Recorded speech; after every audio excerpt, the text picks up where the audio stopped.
Hello and welcome to the Warhammer Meta Chasers. This is your weekly live best tournament rundown show for Warhammer 40,000 in the world, going over the biggest and best tournaments coming up on the weekend, this weekend. My name is Paul, your host. I'm joined by Dustin Henshaw. Hello, everyone. And Adam Camilleri. G'day.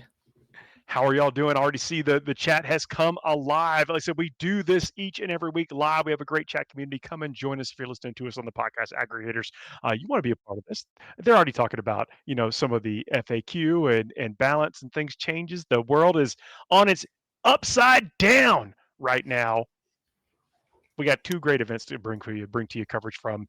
We have the Bristol 40K Super Major and Terracon happening this weekend. How are y'all doing, Dustin, Adam? I'm really good.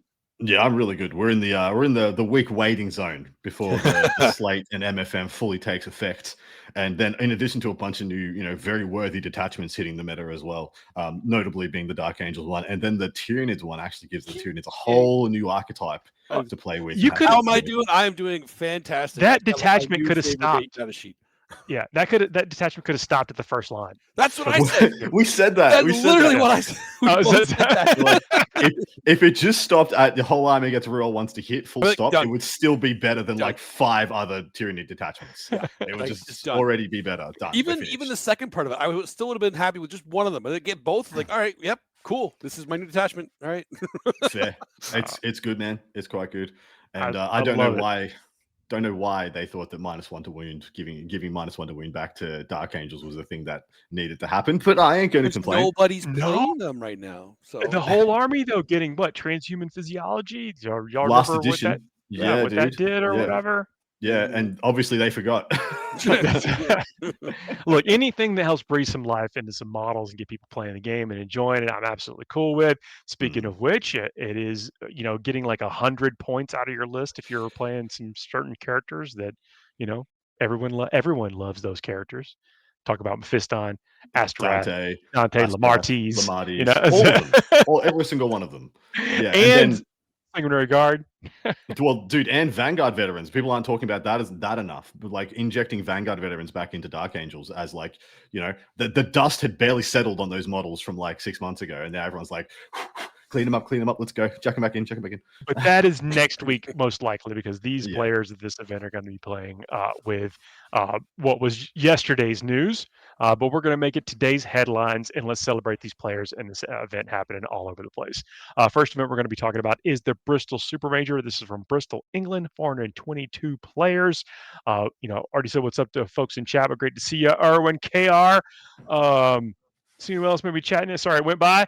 Welcome. If you're just joining us, if you're going to one of these events, let us know. Dustin, what are we going to see there? For the Imperial Super Faction, there are 3 Imperial agents. Wow. Okay, I got to stop on that. 3 Imperial agents. Wow. I was about to glaze over that. I don't know what I was thinking. It is still 400 players. It's less than 1 per 100. Okay, so. I guess that's fair. But still highest representation of Imperial agents I've ever seen. Let's be real. Let's use that as the metric. However many 100 players. However many 100 players. Yeah. Okay. It's like every 1 in 100. So that's the percentage. That's the percentage we go by. So right now, like we're talking less than 1%, but we're still correct. It's still 3. All right. Give them a break. 9 Sisters of Battle, 24 Custodes, 3 Admech, 21 Astra Militarum, 10 Grey Knights, and 19 Imperial Knights. Space Marines, there's 23 Adeptus Astartes, 10 Dark Angels, 2 Space Wolves, 28 Blood Angels, 6 Black Templar, and 4 Death Watch. Chaos, there's 22 Chaos Space Marines, 18 T-Suns, 30 Death Guard, 20 World Eaters, 18 Emperor's Children, 13 Demons, and 16 Chaos Knights. Xenos, there's 25 Necrons, 12 Orcs, 16 Tau, and 15 Votan. Hive Mind, there's 18 Tyranids and 6 Genestealer Cult. Eldari, there is 6 Drukhari and 26 Eldari, meaning the faction podium is Death Guard, topping it off with 30. No real surprise here. Blood Angels second with 28. I bet Paul's happy about that. It's actually no real surprise because Blood Angels are probably the best Space Marine right now. They just are. No, you don't have to say right now. Right now. Oh, you don't even I have to say right now. I have to right now. Eldari behind them with 26. Necros behind them with 25. And Custodes behind them with 24. That's a very, very close top 5. Absolutely. A beautiful, nice little step down here with there's no over and above. There's no cliffs on our faction podium. We're always very happy to see that. Some of these numbers are going to change dramatically, most notably being the Eldari numbers. Very interested to see in even just next week what those numbers do. And then the other one I'm really keen to see, the other two I'm really keen to see is what happens with the Tau and Adeptus Sororitas numbers moving forward. Because, of course, 9 Sisters of Battle is kind of on par for what we've seen from this number of players, but only 16 Tau. I expect that to skyrocket immediately up until the mid-20s of something of this ilk, of a event of this caliber and numerosity. But outside that, not huge surprises on the faction breakdown. I will note that usually it's not Blood Angels number one of the last 3 months. Usually it's been Adeptus Astartes is the number one taken Space Marine, but maybe this is just the beginning of the wave back to the Blood Angels, because I think they're going to be extremely well positioned moving forward. And the fact of the matter is, I think vanilla Adeptus Astartes was actually going to be having trouble, even if they didn't cop any changes, was actually going to be having trouble into the cult specific Legion pile that I expect to see for the coming months, that being the T-Sons, Death Guard, World Eaters, Empress Children. I think either or any one of those, possibly even two of those, could be built very, very well to beat up on the old Calgar, Gilliman, Hull spam. I call it Baby Ironstorm, is how I used to refer to that archetype. It's we got Ironstorm at home. Ironstorm with extra steps. Yeah. Necron's still in great representation as well. Orcs, of course, taking hits. I'm very my heart goes out to the Orc player out there, because times didn't get better for you, and they're not going to get better for you in the next couple of weeks, but you'll still be doing fine. Warhorde's still going to hang in there. So there's still some green type goodness for teams open as well. I kind of feel like, as far as the still blue skies for the Eldari as well. I know we mentioned they're going to have some changes, and there was definitely, it's not just the Yannari special rule, but also some points on some of the squads that were being taken in excess. But there are 2 or 3 other good detachments in that book, and so if you are a fan of the faction, you don't got to change much. All that's going to happen is all the fair weather Yannari players are going to drop off, and all the Eldari lovers and enjoyers and the people who will play their Eldari regardless are going to find a new lease on life. The win rate for Aspect Host and Yannari wasn't that far away from each other. Aspect Host was already a very good detachment, worthy of taking in your little internal balance between War Host went deep, a couple weeks ago also. So those great detachments just And Aspect Host has more ability than most to dodge some of the points increases. They're the one that gets away with taking 10 Fire Dragons, which didn't go up in points, and making that look really good. I mean, you strap in Fuegan in there, or you chuck in the Autark that has the perma real once to wound on them, and they absolutely slam into. Especially, they're actually one of those to watch, because then you give the due modality of them just slamming Terminator chassis as well, which is what we're going to see from Death Guard and now Dark Angel also. So I don't mind that pivot. There's a bunch of others as well where you can dodge, dip, weave around. I think War Walkers now going down 10 points each as well. A single War Walker makes into a bunch of lists. They give a very relevant buff to your army also. And I think they're down to 85, or was it 85 down to 75? I can't remember. But either way you cut it, I think they're very takeable now too. Oh yeah, for sure. They have so many options. It's the Orcs too. You got to remember, Orcs are fungus, right? So doesn't matter how much you nerf them, they're going to keep cropping up. Well, a lot of Orc players have very, very deep collections, and so if there's one unit that does get, a little bit of, I guess, attention, in one way, they probably have something on their shelf to bring it back in, which is always cool with Orc players. Look, you hit the fungus with the flamethrower. Sure, gets knocked back for a bit, but it'll spread, it'll regrow. They'll be fine. Yeah. It'll just Gazgul Thraka's entered the chat. Gazgul himself. And then downvoting people also notice that the Imperial agents are on the meteoric rise. They're on a tear. They're on a tear right now. 3 of them out of 422. Man, that's just astronomical. Astronomical. All right, I have done 2 breakdowns for us. The first and foremost being the Death Guard detachment breakdown. Of course, if we were going to point at anything you want to meta against right now as the Meta Chasers, you want to have a good game versus Death Guard as it sits right now, or you want to have as good a game as you can versus Death Guard, because you're going to see them towards the top end of most events. And of the 30 taken here, we have 18 Virulent Vectorum. That being the upskinned index detachment. Of course, that'd be the easiest one for the majority of players to just pick up and play because it's the closest to what the index was. 8 Mortarian's Hammer, that being the one that's much more hull based. Spamming out those blow drones, maybe taking PBCs, stuff like that. The Mephitic Blight Haulers. The Blight Haulers, yeah, that's good. Yeah, well, there was a list that Dustin and I covered over on part 2 that won. That top scored one of the larger team events last weekend that had 6 drones, so 3 flamer drones, 3 heavy blight launcher drones, 3 single Mephitics, and 3 PBCs. So they're rocking the 12 hulls, and that thing is rough. That is a great list. Then we've got 2 Flybone Hosts, 1 Champions of Contagion, and 1 Shamblewright Vectorum. And yeah, that's your 30 Death Guard players and their detachments. Now, what would you guys say are great to have in your list for Death Guard? If you're gonna counter meta Death Guard, what should you try and have a solution for? Death Shroud.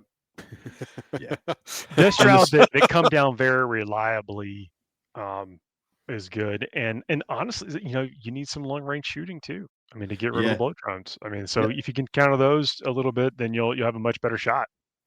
Yeah, the 2 things I see is the thing is it's actually a big problem once the Death Shroud hit the board.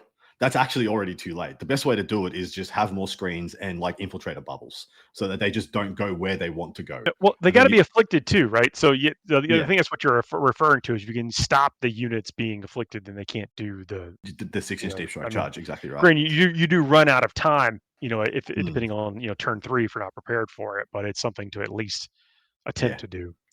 And then finding a solution, finding a 1-unit solution that'll pop a heavy blight launcher blow drone is the other thing I try and make sure you got 1 or 2 of in your list, just so those 3 don't stick around all game. Because if you're going into the end of turn 4 and they still have 3 of those bad boys on the table, chances are you've lost already. So trying to get 1 down on turn 2, 1 down on turn 3, and then do what you can with the rest. But those are the 2 things that I'd be just try and find those solutions in your lists. The next breakdown I have done, and this is something that I'm going to start doing now that we're a little bit further into the ITC season. This is something I'm going to start doing where we have a massive event like this. I pick out every player in attendance from the top 20 of their region, of which I think there's 6 or 7 in the top 20 in the UK in attendance at this event. And I'm just going to list down their name, where they are in the ITC, what their army is, and what their detachment is.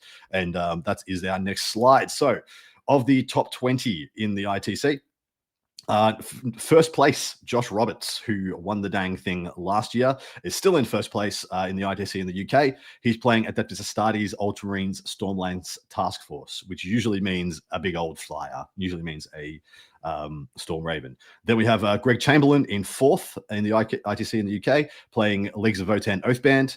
Andy Quaz-Cohen, 7th, is playing Necrons Star Shatter Arsenal. He only plays Necrons. He is a Necron specialist. Joshua P, ranked 9th, is playing Chaos Space Marines Chaos Cults. So playing the Horde CSM detachment. Then we have Nate Waite, and his parents should definitely have a look in the mirror after that name. 16th in the ITC, playing Adeptus Custodes Shield Hosts. And then lastly, we have Reese Darvin, 17th in the ITC in the UK, playing Imperial Knights Noble Lance. And what you will notice is there is not a single double up amongst that top 20 players in attendance by the ITC metrics. That's awesome. I love that. I mean, how long are they going to stay top 20 when they're not taking Death Guard? Wow. Well, that's the thing, right? Not one of them's taking Death Guard. There isn't a Blood Angel there yet. We'll see. There is still a Necron. There is still an Ultramarines. There is still a Votan. There is still a CSM, Custodes, Imperial Knights. So there is a couple of our faction podiums in attendance still. But the fact that this is a thing, demonstrates more than anything else we could do that the game is in a very good place. The meta is very healthy because we have. I swear to God, I could have done LVOs previously where I picked out the top 20 in attendance, and I dead set reckon more than half of them would be playing the same army, same faction, same detachment, same everything. Yeah, of course, they're being slightly facetious as you picked up on, but but these players are the players that are doing consistently well across multiple events are going to have plans for whatever they expect to encounter as well. And some of these lists that we talk about are going to be on their mind, and they've still chosen to go another way, which further highlights the skill of the pilots out there being one of the top things, like the list and taking tools to compete with the objectives, the scenarios you're gonna face, and then skill of the pilots seems to be, if not one, in the top 2 spots in those priority rankings. Well, you're nailing on the head ball, because we're talking about a meta that is so healthy right now, and it's changing rapidly. Like, we get changes very frequently, more changes than we've ever gotten in the history of 40K. It is less viable to be competitive when you're army hopping. It's better to focus on one army and just get really, really good with it no matter what happens. Entirely freaking agree. I will say I look forward to doing the next UKTC Super Major and doing this same breakdown, and because this is a great little snapshot of the health of the meta. So if we see things become much more stratified in a month or two, when all the new changes are in, everybody's settled on what they want to play, post MFM and Slate, and we check back in with this. Yeah, I'd be really happy to see look something similar, but I don't expect it will. I expect it'll look a little bit more stratified, but not too much more, because I think most of these detachments and most of these armies that we're looking at stayed the same or got a little better. I mean, obviously, I think Josh Roberts is going to jump back onto his Necrons or his Blood Angels, which are two of the other main factions he plays. Greg Chamberlain's just, I think he's on the WTC team, and it looks like he's going to be piloting Votan, or at least a shooting-based faction. Andy Quaz-Cohen only plays Necrons, so we'll see what detachment he decides to change to. But I will tell you, of course, that we know on our three predominant terrain formats that we play on, UKTC, WTC, and GW formats, shooting is a little bit more advantageous on UKTC than the other two. And so Star Shatter holds up a bit stronger there. Whereas on WTC, things like that, there's a lot more times where you prefer to go Awakened Dynasty and have a little bit more board control rather than just trying to blow people up. And then, dude, Chaos Cults. What is going on there? I can't wait to see on our part 2. Look back at this on our part 2. I'm actually going to specifically check on how Joshua P does with the Chaos Cults, because Horde CSM hasn't been a thing for a while. Joshua P's been rocking his back workouts, man. He's ready to go. He wants to try it. Yeah. Putting into the are they doing potentially, his planks. Are they using the new missions? Like, are they still on Pariah Nexus, or is it? I assume they're on new missions. Yeah. New missions have been out for 2 weeks. Have they? 2 weeks or 1 week? I can't remember when they went. Okay. Yeah. Look, I know what they are. I know they exist, right? But I get sometimes with the pre-orders when we know about them, and then when they hit, it's like when they get adopted. Well, I know that. So that's why I'm asking the question. So the reason I'd say more often than not is that if anybody's going to be using them as soon as possible, it'll be the UK who will have more supply, closer contacts with distribution centers and stuff like that. So I'd assume they're new missions, but we'll see. And yeah, then after that we have not even Lines of the Emperor or what's the other one? Kara says technically this Saturday is when they dropped live. So okay. I guess maybe old news. The reason I ask is that, of course, some of those missions, the secondaries are different, and that does influence, maybe what somebody may take, So yeah, spot on. So next week we're going to have again especially in a couple of weeks, how this list all changes, if it does. Holy crap! So the new missions aren't even in play yet. So starting next week, we have new missions, new points, new rules, new detachments being injected. It's like a whole new patch for 40K. It's wild. Yeah. But yeah, so Adeptus Custodes here being played by Nate. Not Lines of the Emperor and not Solar Spearhead. So the two that we have been more accustomed to seeing. So just playing the bog standard shield host. So backing himself in on the all-rounder, so to speak. And then in Pure Knights, Noble Lands, we just know Knights are doing well here, there, and everywhere. So very strong. Well, what's going to win this thing? Time to pick up some winners, boys. Yeah, what's going to win this thing? And Adam, I think you had a great month last month. Yeah, which means I got to pick last. First up. I did. Boy, congratulations. I think you've been going a bit of a dry spell. Yeah, you're on the board. You're on the 4 board. months. For a third of the year was my dry spell. Bit more of a spell, bit more of a desert, barren wasteland. All right, I'm going to 50-50 this. So, Paul, you want the 1, 2, 3 or the 4, 5, 6? I got to go 4, 5, 6, man. All right, Dustin, here we go. It is a 3. Dusty boy, you pick first. Adeptus Astartes. Astartes, of course, picking the number 1 player in the world. That's pretty fair. I'm going Death Guard. Yep, that's also playing the numbers, and it's solid. I think there's some. Now, what are you going to do, Adam? I know. Dang my well doneness. I'm going to go the BA. I'm going to go Blood Angels. Yeah, that is Blood Angels. If it was like next week, Blood Angels 100%. Yeah, that's fair. I said I played with the new points in the Blood Angels too, and you feel like you get a little bit more activity. You can engage in different areas of the table. Feels good. Mm. Feels good. Next event we're going to be talking about is Terracon. It is from Naracoorte, South Australia. Australia. Well done. I'm just going to I keep think- saying Australia until somebody cuts me off. Australia. Australia? Australia. Australia. Get rid of that A. Get rid of that There A you in go. that U. Australia. Australia. There you go. Straya. With respect, I said that with respect, not as an impression. No. It's the same as America. That's so got 127 players, 6-round event. Will we see same percentages? What are we going to see there? Absolutely not. This no. is a mess of a meta. What is going on down there? You mean for a nation and continent known for its innovation? Okay, well, let's see what's innovating in the future here. The Imperial Super Faction, there are 2 Sisters of Battle, 9 Custodes, 3 Admech, 7 Astra Militarum, 2 Grey Knights, 13 Imperial Knights. That's not ahead of the meta. That's just the meta, guys. Come on. Space Marines, there's 5 Adeptus Astartes and 2 Space Wolves.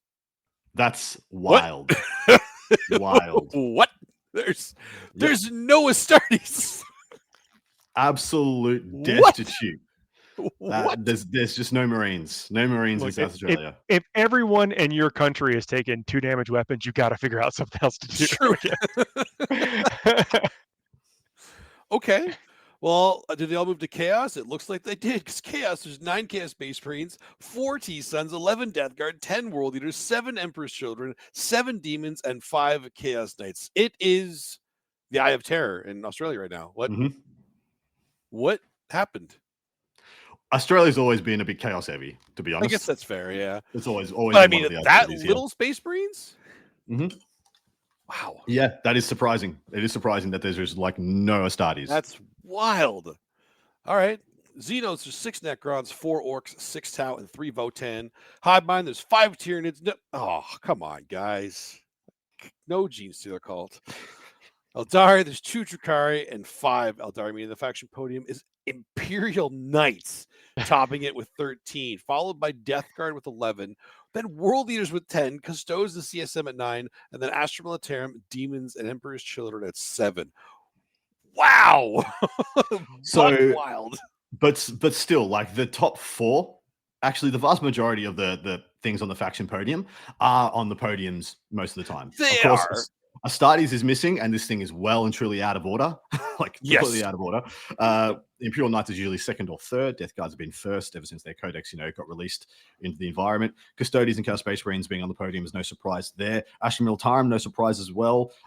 Demons either. But what's wild is, once again, I'll reiterate, if you added up the 5 Adeptus Astartes and 2 Space Wolves, they'd only make it into 5th spot on our podium. They join Astra Militarum, Demons, and Emperor's Children with 7 in representation for the entire super faction. And that is insane upon our, looking upon our global metrics. Yeah. That for the rest of the world. I mean, 5 NIDs, it's fine. Usually we're a little bug heavy in Australia as well. Usually we've got plenty of, some of the strongest Tyranid hive mind players in the world down under. So usually that carries a bit of a wave with them. Mm-hmm. And yeah, but apart from that, it's a lot of chaos, boys. It's a lot of chaos. So much chaos. Yeah. They're like essentially, 1, 2, 3, 4, 5 of the 7 Chaos Space Marine sub-factions made our podium. That's insane. Yeah. So this is nice. And I pulled out 1 top player in attendance, who's the 7th ranked player in the Oceanic region, which is essentially the southern hemisphere of the world. Essentially, it's Australia, New Zealand, Singapore, Thailand, all of Southeast Asia. He's currently ranked 7th with Tau Empire and a Kroot hunting pack. His name is Marcus Butler in attendance. And I'm very interested to see how this list does here. Hunting pack. Okay. Correct. Mm-hmm. Usually when I hear Kroot hunting pack, I'm like, probably a team event. And it's probably playing, 100, 120 Kroot and just going haughty with it. He is not doing that. So he's got Shadow Sun, a Kroot Shaper with Nomadic Hunter, just 10 Kroot Carnivores, 2 Hammerheads, 10 Farstalkers, 2x5 Hounds, Kroot Hounds, 3x6 Rampages, so the max Rampages, 2x3 Kutrox Riders, 3 Skyrays, 2x3 Stealth Suits, and 5 Vespid. So 5 premium long-range tanks in the 2 Hammerheads. Do the Skyrays still have the indirect fire? If you choose to take it. Yeah, if you choose to take it, they still have the indirect.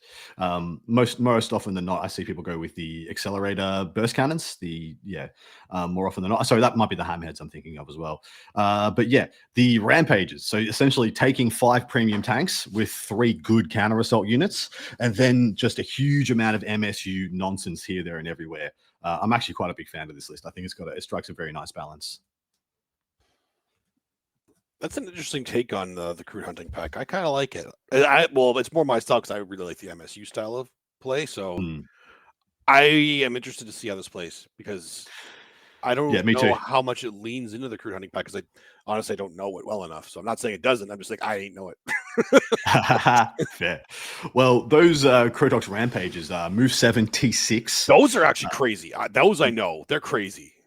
They've only got a 5-up save, so they're relatively easy to squish as long as you can handle the toughness 6. But they still have 5 wounds and they're OC 2. They're scout 7 as well. So there's actually a lot of scouting and infiltrating in this army. So they're going to have a lot of good mid-board pressure early. And then they've got pistol shot. We're not going to talk about. Their close combat weapon has lance and 3 attacks on the charge at 4-1-1. And then the fists of the actual beastie boy is sustained hits 1 with 4 attacks at 6-1-2. So not great AP wise.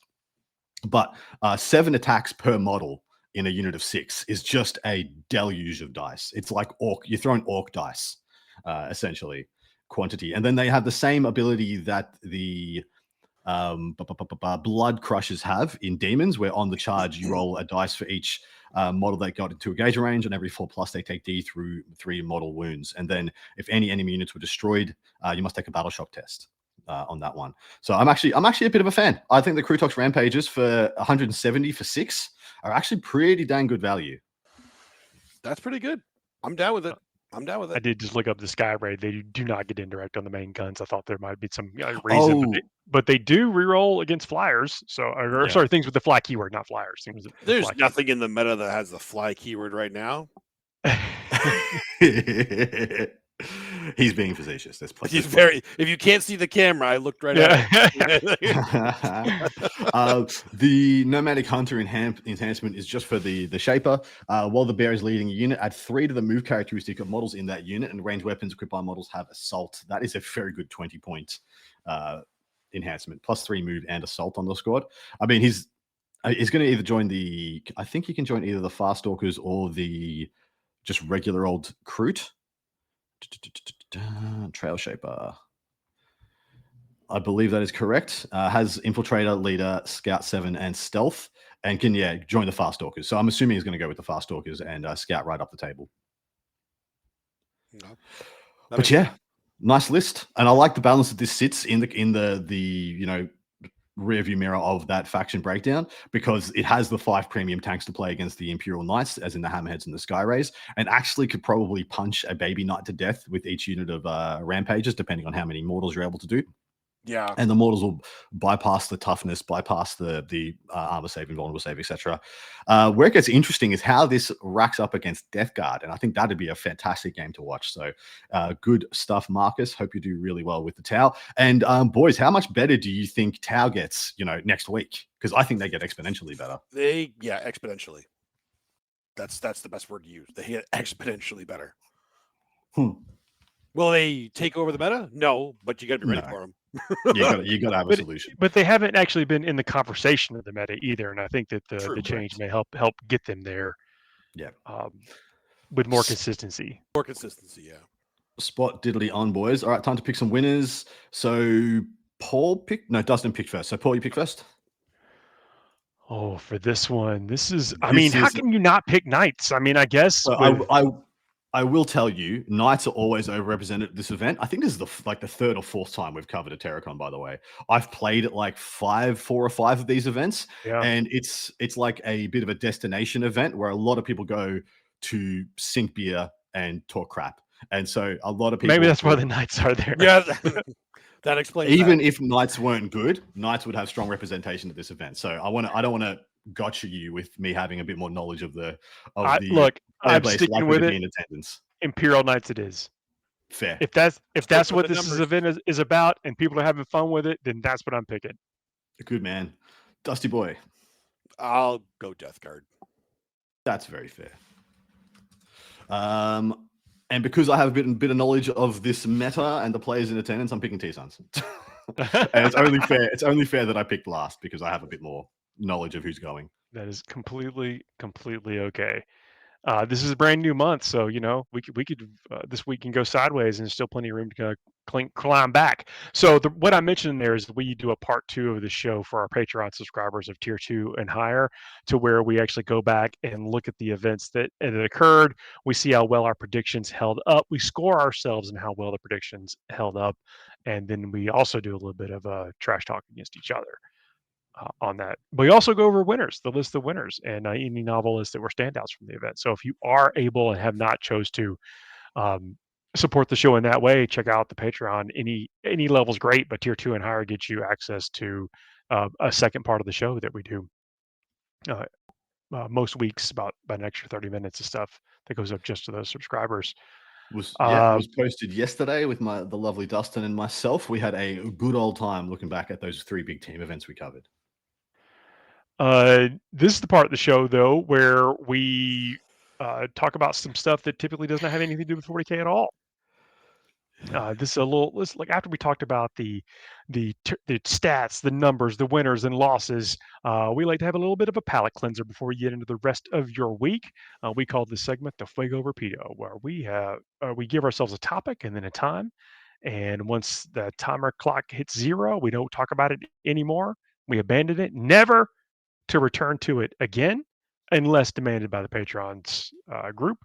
But we've been doing things a little bit different the last few weeks. We've been ranking movies. Mm-hmm. And we're into the finals, aren't we, Dusty? We are. This is the championships, guys. I don't know what to tell you, but so how were they seeded? They were seeded based on how many votes they got each round. Only one made it through with no votes against it, and it wasn't the one I thought it would be either. Every other one had at least 1 or 2 that didn't get full votes.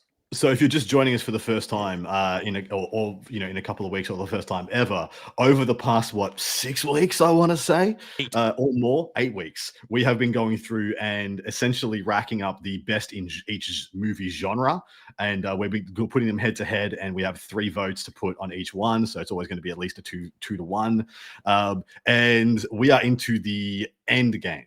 This is the Marvel Endgame of this. I was thinking a couple days ago that we didn't have a best animated category. We didn't actually, but we had animated stuff in the other category, so one movie could have won twice. So it's probably it's probably for the best.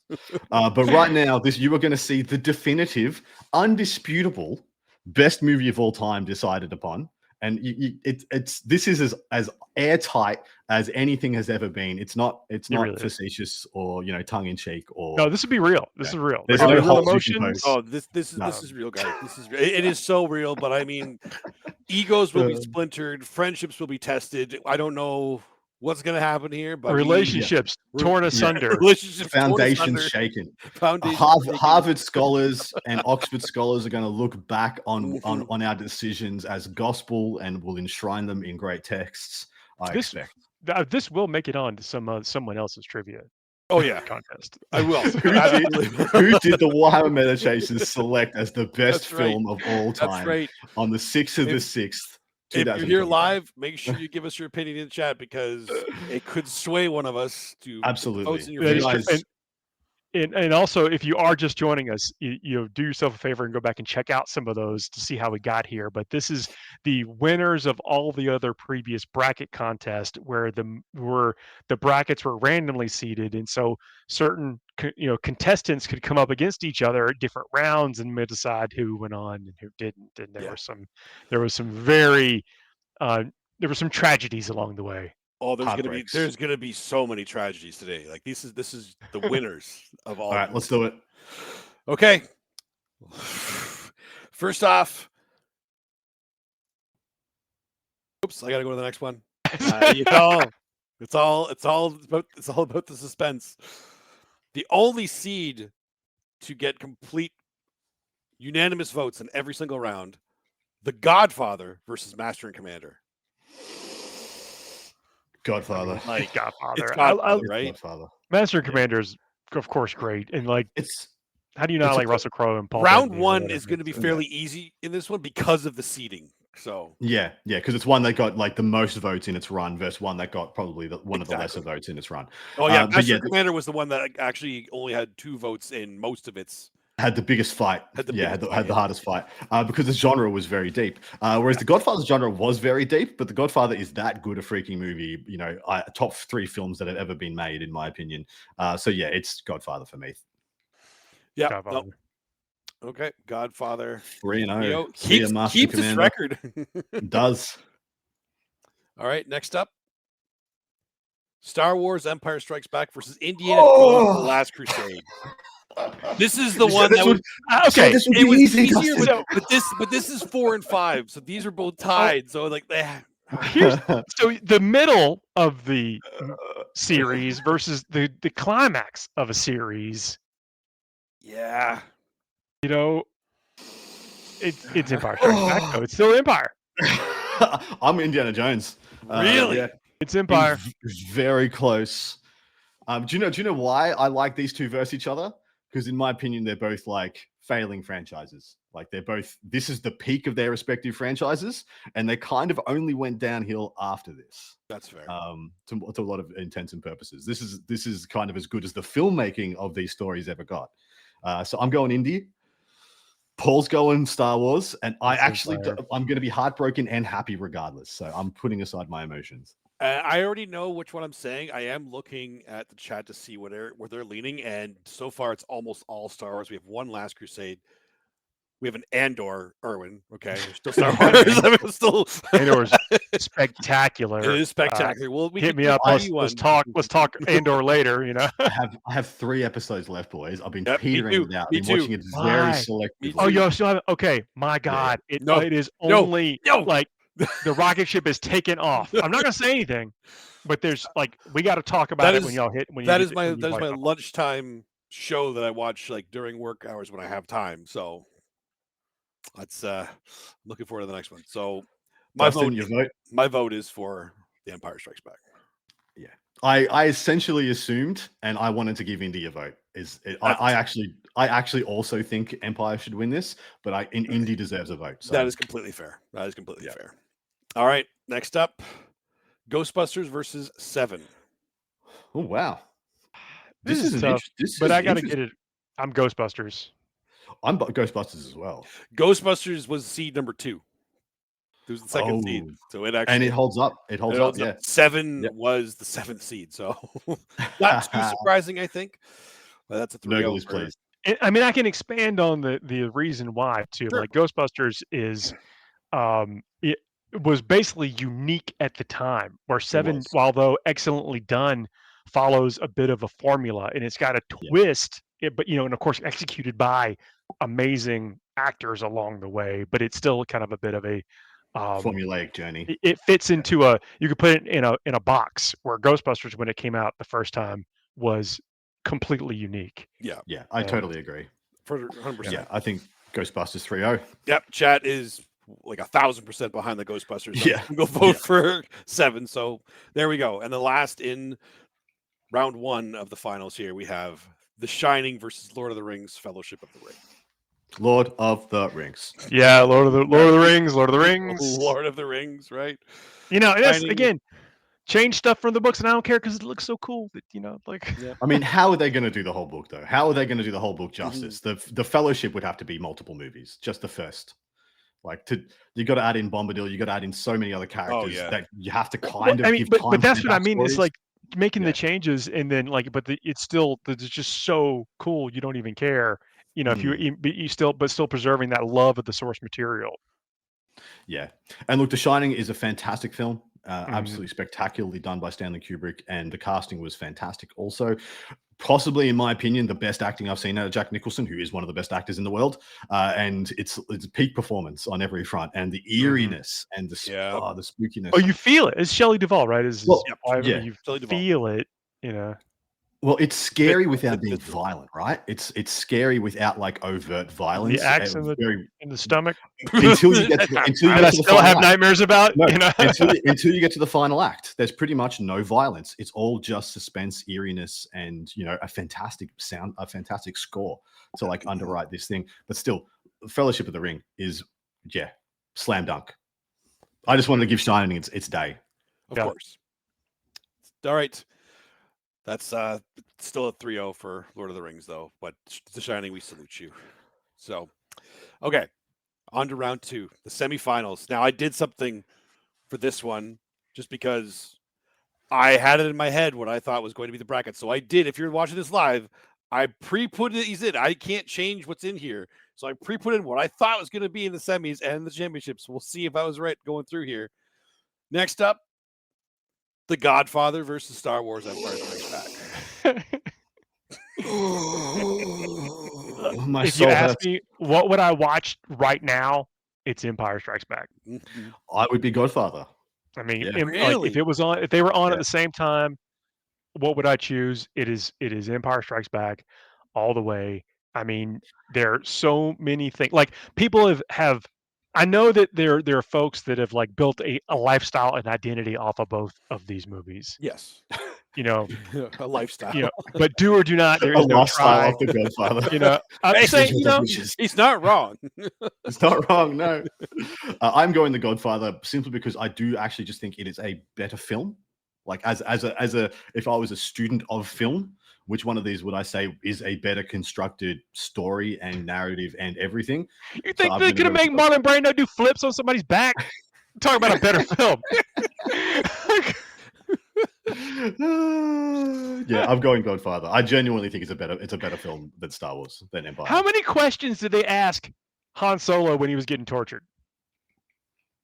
None. They just tortured his That's right. None. It was a kid's movie. Like a kid's movie. Like, what do you mean better film? That was the best thing about Empire, though, because the first film, New Hope, or just Star Wars, ended on such a high where everybody won, and then Empire is like everyone you love's taking an L, taking the biggest freaking L you've ever seen. Luke, his arms off. Han tortured for ages, locked in carbonite. Everyone's on the run.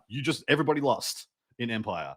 Like it opens with the rebels just getting demolished on Hoth. Like you care about what happened to C-3PO. Do you care about any of the supporting characters in Godfather?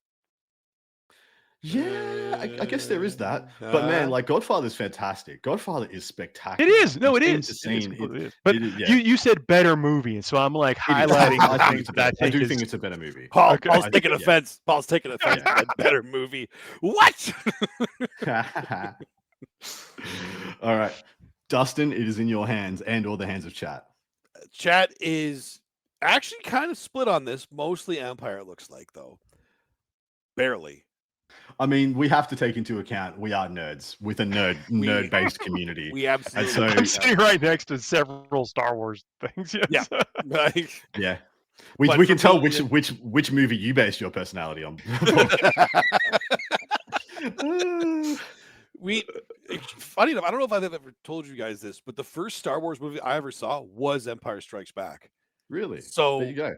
When I watched New Hope, I was like, what is this? Like, this is so uplifting and happy. I don't understand what's going on. Is it the same movie? But I loved it, and that is definitely my vote. See you, Godfather. It was a good run. 2-1, and that was a very close one. 42 years or whatever of supremacy. I already see the end game of this. I know what's in the finals. Taken out by a Muppet. At least it wasn't an Ewok. Hang on, but no disintegrations. You can walk again. Not allowed. No disintegrations. All right, and the next one. Did I get it right? Ghostbusters versus Lord of the Rings, Fellowship of the Ring. I did. Nailed it. It's Fellowship for me. It has to be Fellowship. It has to be, right? I think it has to be Fellowship. But I mean, okay, let's think about that for a second. So the casting of both couldn't be better. Legitimately couldn't be better. Yeah. They even recast Aragorn to like one of the biggest upgrades in casting I've ever freaking seen. From whoever that guy was to Vigo, who like is Aragorn. Just like you can't imagine him not being. He kept the horse. He kept the horse. Wasn't it like Russell Crowe or something? I can't. No, it wasn't. There was a whole different guy. Maybe they approached Russell Crowe for the role. That's what it was. Yeah, he was probably in his gladiator era and was asking way too much money. In this life or the next, I will save you, Arwen. Ghostbusters, Ghostbusters casting is absolute perfection as well. Sigourney Weaver, Bill Murray, Aykroyd, all those boys. It was their synergy on film so is good. It's just. Are you the keymaster? I am the gatekeeper. I still say that to my partner when I walk in the house. Yeah. No reason. Yeah, it's solid. But this is tough. This is tougher than it seems. Chad is split. It's tied right now. I honestly think same as my call before. I think Lord of the Rings is a better film. I think the Fellowship for me is the best of the Lord of the Rings films as well. It's listed here because we the hosts and the people in chat voted for which was the best of its respective series. And Fellowship's easily the best. It's got everything. The linear story it plays from the humble, like everything's rosy and beautiful in the Shire, to where it ends with Boromir's death and the breaking of the Fellowship, going through the mines, the loss of Gandalf. Like, it is a hell of a ride. And it is a true vision that comes to life on the screen too. But with it is so respectful of the source material and be able to bring that together with the great like cinematography and all the things that we thought about in our heads for and from the day you read about them made manifest on the screen. Interesting comment in chat. Lord of the Rings has epic source material, whereas Ghostbusters was 100% original, as in worked off no source material. But still Fellowship. Yeah, still Fellowship. I think it's still Fellowship. Is it? I mean, and Bear Murray slimed in the hallway there at the beginning. That's like, you knew you were watching something special, though. Yeah, you did. Oh, yeah. You did. But this brings us to the final I predicted, which is it's the only final a nerd podcast could have. It's true. It really is, and it really is perfect. The championship is, of course, I predicted it. I knew what was going to get. I knew we were going to get here because we're nerds, and this is our nerd face-off. I got to get in so quick on this. I'm voting Fellowship of the Ring. Paul's probably going to go Empire, and Dustin, you're going to have to suck eggs and figure it out. Well, I'm leaning on chat if I have to do that. So again, for those of you that didn't follow this part, we are at Star Wars: The Empire Strikes Back versus Lord of the Rings: Fellowship of the Ring. Which one is better? Which is the greatest film ever made? In fact, which is the greatest film of all time? Yeah. And chat is torn. It's also really apt that both of these represent 2-3-part trilogies. Mm-hmm. And then both franchises essentially nosedive. Don't exist after that. The second trilogies. Did Paul just leave? Yep. He's turning his camera off. He's abstaining. It's too much for him. I'm out. I can't do this. He's having a crisis of culture.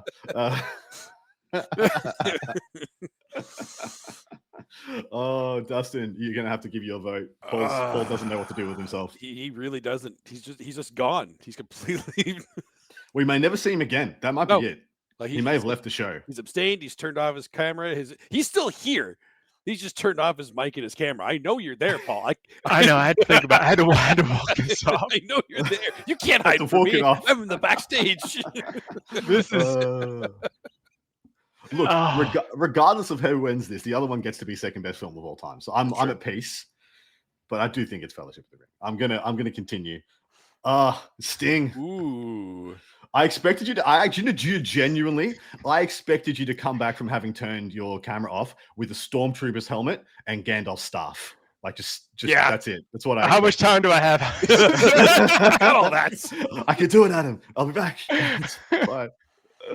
Oh shit! One of you boys has to say something eventually. You fence sitters waiting for somebody else. I put my name in the sand upon the stone. Well, yeah, but you also voted against Star Wars in every other round, so it's not really surprising. Except for first round. I voted Star Wars in the. Well, no, sorry, I voted Indy just as like a token area. I wanted Indy to get. Yeah, but you wanted Empire to. So I don't think you can wear the Stormtrooper helmet while you make your choice, Paul, because it means your choice. It means you'll miss. Yeah. It means you'll miss. your choice. Yeah. Oh, this is I didn't think we'd be in this situation, so Really? I am not prepared. No, I didn't. I really didn't. Man, I figured it out. I predicted this when I made the slides. Yeah. I thought back on what am I essentially. I thought back like in the shower a couple of days ago when we did part 2, and I was like, I'm gonna have to pick the greatest film of all time. And then I went through and I'm like, okay, we got an Indiana Jones, we got a Star Wars. I know the Godfather's there. I didn't remember Master and Commander though, and I'm like, what can I pick? What would I actually pick against Lord of the Rings here? I'm like, nothing. Lord of the Rings all the way. So I watch these movies like all the time. Look, I got it like from the core of what was first in. I think it's got to be Empire. You took 10 minutes, but you still did exactly what I said you were going to do. Like they're just so good. Look, suffice to say, you have Facebook photos of yourself upon the bridge of the Millennium Falcon. You don't have any pictures in Hobbit. Not yet. I would have been. Which one did you prioritize? I would have been shocked if you picked Lord of the Rings. Yeah. That's why I was waiting for you to answer, because that way it's more epic when we get to the end of this now, because we have the one-on-one. This is like the first time that Lord of the Rings got a vote against it too, by the way. So this hangs heavy on my heart. I think this hangs heavy on everybody's heart here. There's not a single person in this chat right now that is happy to choose one of these over the other. Well, we're going to have to. Is there? I'm looking at chat. Lord of the Rings, Empire, Lord of the Rings, Lord of the Rings. Wow. Technically, Empire is actually winning by 1 right now. But you were also 1 vote. I am also 1 vote. We got it. I love both of these movies. I will watch any of them any day, anytime, and they both hold a very, very special place in my heart. But if I have to choose one of these, and this might just be because I am more of a fantasy fan than a sci-fi fan. We look, it's best movie, not series. Come here, Dusty. Give me your freaking vote, mate. Get in. It is best movie, not series. That's one of the things that had me. I know, and I actually think that Fellowship is a better movie. I do, but it hurts. It hurts. Star Wars being the second best movie of all time. That's fine. It hurts. I think chat has leaned into Empire though. So I mean, that's second best movie of all time to us, but right next to Lord of the Rings in our hearts, right? All right. This is a tough one. Super tough one. That's done. Close the book. No, don't talk about it anymore. I'm winning. Yeah. Stop. That's there you go. Decided. Again, hearts pulled in every direction. We're gonna need at least a week to think about how we're gonna recover from this and bounce on for our next Fuego topic. Never to return this. This will be a hard one to never return to again. It will be. Well, now we need to decide. Get in the comments. Now we need to decide what's next, because I got to say this has been a lot of fun to do this over the last. Yeah, I have actually really enjoyed that too. I think I'm casting my vote for video games next. Yeah. Are video game characters to beat other video game characters? Ooh. As in like my dad will beat up your dad kind of stuff. Yeah. Okay. Well, we can do, because obviously we do this show for all of you listening to us right now. We love you for this. I can put up a vote in our next Fuego during our next show that you could just kind of vote on, put it in our Discord, put it in our Patreon, and have several options for you guys to choose from. And whichever one wins, the next Fuego we'll do, with the next showdown. Or I'll also put the option if you want us to go back to our regular Fuego. But from what I've been hearing feedback-wise, everybody seems to love this just as much as we do. So well, get those extra things full. And plus, it's some of the nostalgia that just creeps back up. It's like some of the stuff is like, wow, that was right. Where were you first? We also have greatest albums. We have greatest TV shows. There's so many things we can do. Yeah, greatest video games. We have greatest. Yeah, we greatest so much. Food. We could do food too. The food one is going to be hotly contested. Like Yep. Paul might fight one of us or both. Well, remember, we're going to be on the air yeah, for years to come, so we can do all of these eventually. If you see me on stream at like one of the GW Opens in Atlanta, it's with a black eye. It's because I voted against Vegas. And Paul met me at the airport and socked me once. Like, how dare you get that out of the way, and now we can now hug it out. You step foot into my house. Well, thank y'all very much for hanging out with us. It's been what a ride of the last few weeks. We'll be back next week. Do not forget to like, share, and subscribe. Please leave us those 5-star reviews if you haven't already. Consider checking out over on Patreon. Been a blast. Adam, Dustin, see y'all next week, everybody. Next week. There's We'll see you. Good luck.